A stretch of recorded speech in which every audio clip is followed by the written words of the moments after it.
Sa video na ito, tatalakayin natin ang mga dahilan kung bakit madalas bumabaha sa Pilipinas. Alamin natin kung kasama ang iyong lugar sa listahan na madalas na tinatamaan ng pagbaha. Dumating na ang tag-ulan at kasama nito ang hirap ng pag-commute hanggang Nobyembre. Asahan ng mga motorista ang mas maraming aberya sa sasakyan, traffic at lubog na mga kalsada. Ang pinakamasamang senaryo ay kapag may injured na pipilitang iwanan ng kanilang mga ari-arian o namamatay dahil sa pagtaas ng tubig baha, pagbagsak ng mga puno at pagkidlat. Ano nga ba ang sanhi ng pagbaha sa mga lugar sa Pilipinas na madalas binabaha? Narito ang mga pangunahing dahilan ng pagbaha sa mga partikular na lugar sa bansa. Una ay ang kalapitan sa mga river basin. Ang mga catch basin ay mga lugar kung saan dumadaloy ang tubig mula sa ibang mga lugar bago makarating sa mga river basin. Kung ang drainage system sa loob ng catch basin ay barado o hindi epektibo, ang tubig ay magdudulot ng pagbaha. Pangalawa, hindi sapat na kapasidad ng drainage. Ang hindi maayos na pagplano at pagkakagawa ng mga drainage system ay nagdudulot ng pagbaha. Pangatlo, baradong daluyan ng tubig. Ayon sa MMDA, umaabot sa 32 truckload ng basura ang nakokolekta mula sa 57 pumping stations sa buong Metro Manila. Ang mga basurang ito ang nagbabara sa mga kanal at iba pang daluyan ng tubig. Pang-apat, mga informal settler. Ang mga illegal na reclamation area sa tabi ng mga estero tulad ng mga ilog ay nagpapababa ng kanilang kapasidad na humawak ng sobrang tubig ulan tuwing bagyo. Panglima, walang tigil na pag-ulan.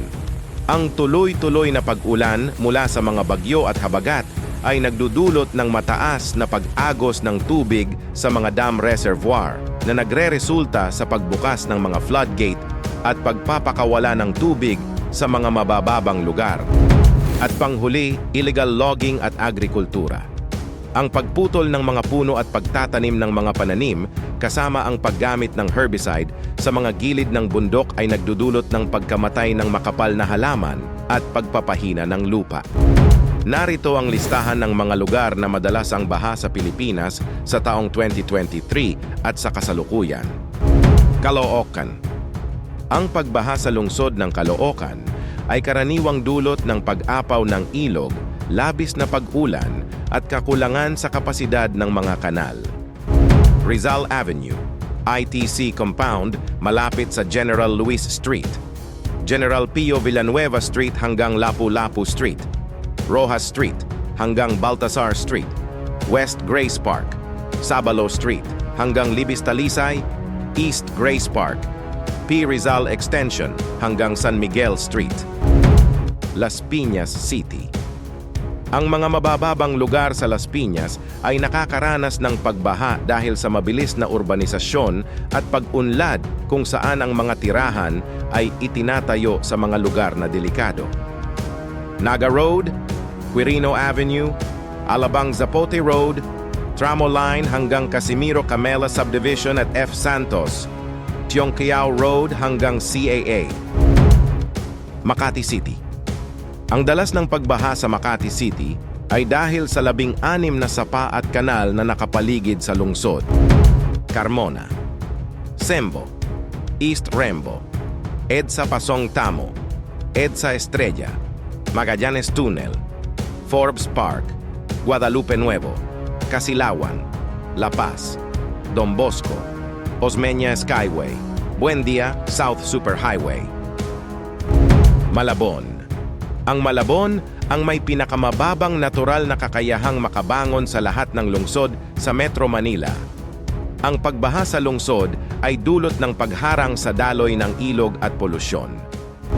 Dagat-Dagatan Avenue Extension, Dulong Duhat, General Luna, Gov. Pascual hanggang Maria Clara, Letre malapit sa University of the East, MH Del Pilar hanggang San Vicente, P. Aquino hanggang Tonsuya. Mandaluyong. Ang Mandaluyong ang pangalawa sa may pinakamataas na kakayahang makabangon mula sa mga natural na sakuna. Gayunpaman, Ang mataas na dalas ng pagbaha sa lungsod ay dahil sa mga tirahang nakatayo sa mga lugar na madalas bahain.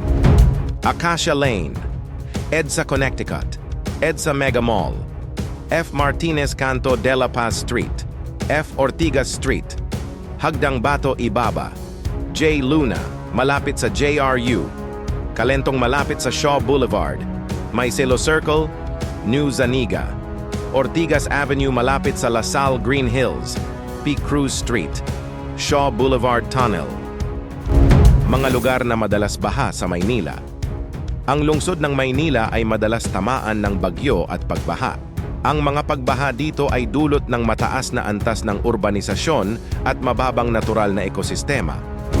Espanya hanggang Lacson, Lagusnilad Underpass, Maria Clara hanggang Maceda, Maceda hanggang Laonlan, Maceda hanggang Simun, Malvar Street, P. Burgos malapit sa Manila City Hall, Pedro Gil Street, Quirino Avenue at Taft Avenue papuntang Rojas Boulevard, Recto hanggang Moraita, Rizal Avenue, Canto Arpapa. Marikina.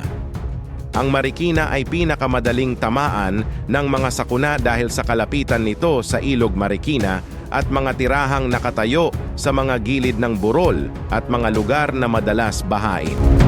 Anastasia Village, Barangka, Concepcion, Marikina Pasig border malapit sa LRT Santolan, Provident Village, Twinville Subdivision. Muntinlupa. Ang mataas na urbanisasyon sa Muntinlupa ay nagpapalala ng pagbaha sa lungsod. Ang mga sementadong kalsada at daanan ay nagiging sanhi ng pag-ipon ng tubig ulan sa drainage system ng lungsod. Arandia Street, E. Rodriguez Avenue, East Service Road, JPA Subdivision, ML Quezon Road, Montillano Street, National Road, PNR Open Canal Multiland, PNR Track, San Guillermo Road. Navotas. Ang Navotas ay may pinakamababang exposure sa mga natural na sakuna sa Metro Manila. Gayunpaman, nakakaranas pa rin ito ng pagbaha dahil sa lokasyon nito. Navotas West, North Bay Boulevard, CPAC, Tangos, Tanza 1 at 2. Parañaque. Ang Parañaque ay panglima sa may pinakamataas na kakayahang makabangon mula sa mga sakuna, kahit na ang lokasyon nito ay prone sa bagyo at pagbaha. Canayan Road, Daang Batang, East Service Road, Canto Tanyag, 4th Estate, Sucat Road, La Huerta Market, NIA Road hanggang Makapal, Sucat Road, Canto C5 Extension, Taft Avenue Extension, West Service Road, Merville. Pasay. Ang mataas na urbanisasyon sa lungsod ng Pasay ay nagdudulot ng pagiging susceptible nito sa pagbaha. Barangay 179 malapit sa Maricaban Creek, Macapagal Avenue malapit sa World Trade Center, Pasay Taft Rotonda, St. Joan Street, Vitra Subdivision. Pasig. Ang lungsod ng Pasig ay matindi ang urbanisasyon. Ang mga urban green spaces ay tinatayang mas mababa sa 1% ng kabuuang lupa ng lungsod. C5 Bagong Ilog, C5 Eagle, Floodway, Manggahan, Rosario, Santolan malapit sa Marikina Pasig border at LRT Santolan, Joseph at Countryside malapit sa SM East. Pateros. Ang Pateros ay may maraming mga di-permanenteng estruktura na itinayo sa mga delikado at madalas bahain na lugar. A. Mendoza Street, M. Almeida Street, Canto Bagong Calzada, San Guillermo, 2nd District, Santa Rosa Bridge. Quezon City. Ang pagbaha sa Quezon City ay karaniwang sanhi ng pag-apaw ng mga creek at baradong drainage dahil sa maling pagtatapon ng basura. 18th Avenue, Canto P. Tuason, Araneta Avenue, Canto Maria Clara, Aurora Boulevard hanggang Harvard Street, Biak na Bato, Biton Circle malapit sa Commonwealth Avenue, C3 Sergeant, Esguera, Commonwealth Avenue, Visayas Avenue, EDSA Muñoz, NLEX A. Bonifacio, Balintawak, Rojas District, malapit sa Quezon Avenue, Scout Tobias Canto Timog, Tandang Sora malapit sa Commonwealth, Tatalon malapit sa Talayan Creek, Tomas Morato, Canto Scout Lozano, San Juan. Ang San Juan ay madalas din makaranas ng pagbaha. Ito ang isa sa mga lugar sa Pilipinas na pinakamadaling bahain.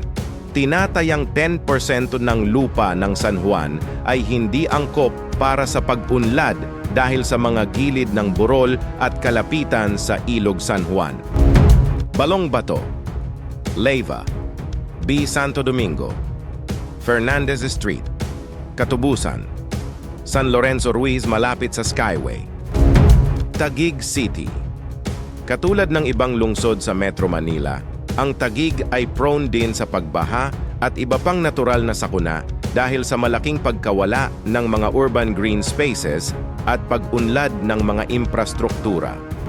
Bayani Road malapit sa C5, C5 BCDA, C5 McKinley, Ibayong Tipas, Lower Bicutan, Napindan, New Lower Bicutan, Wawa, Valenzuela. Ang Valenzuela ay mataas ang posibilidad na tamaan ng mga sakuna dulot ng klima. Ang Tulahan River sa lungsod ay itinuturing na isa sa mga pinakamaruming ilog sa bansa.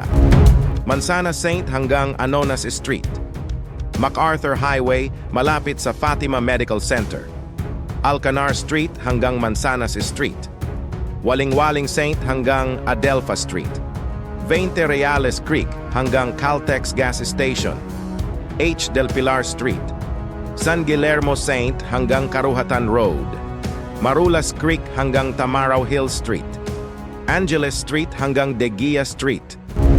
Mga lugar na madalas baha sa iba pang bahagi ng Pilipinas. Sa nagbabalak magbiyahe sa labas ng Metro Manila, tandaan ang listahan ng mga lugar na madalas bahain sa Pilipinas. Bataan, Hermosa, Abukay, Balanga, Samal, Orani, Orayon, Pilar, Batangas, Calaca, Cuenca, Laurel, Lipa City, Mabini, Mataas na Kahoy, Rosario, San Juan, Tuy, Bulacan, Cristo Angat, Santa Lucia Angat, Bambang Bulacan, Taliptip Bulacan, Iba Hagonoy, Abangan Sur Marilao, Saog Marilao, Bangkal May Kawayan, Cavite, Bacoor, Cavite City, Kawit, Naik, Noveleta, Rosario, Tanza. Mga lugar na madalas baha sa Cordillera Administrative Region. Abra, Apayao, Benguet, Ifugao, Kalinga, Mountain Province, Laguna, Binyan, Calamba, De La Paz, Pansol, San Isidro, San Pedro, Nueva Ecija, Aliaga, Bongabon, Cabanatuan, Cuyapo, Gapan, Gimba, Lupao, Science City of Muñoz, Pampanga, Balibago Angeles, Castuli Macabebe, Florida Blanca, Jose Abad Santos Avenue, San Fernando, MacArthur Highway, San Fernando, Mangkantian, Porac, Santa Monica, Masantol, Sapangkawayan, Masantol,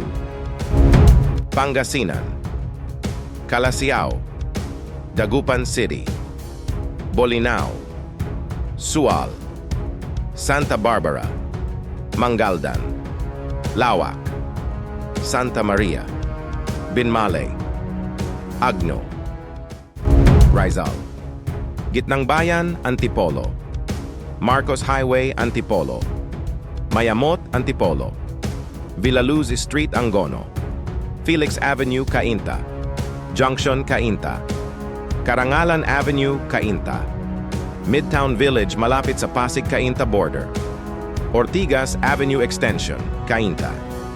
Youngstown Village, Cainta. Sitio Guagua, Montalban. Burgos, Rodríguez. Ampid, San Mateo. Cecilia Street, San Mateo. Ciudad Liesel Banaba, San Mateo.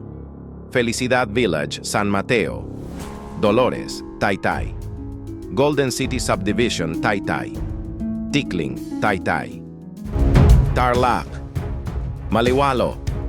San Miguel. San Rafael. San Sebastián. Zambales. Botolan. Cabangan. Castillejos. Iba. San Narciso. Olongapo. Palauig. San Antonio. San Felipe. San Marcelino. Santa Cruz. Subic.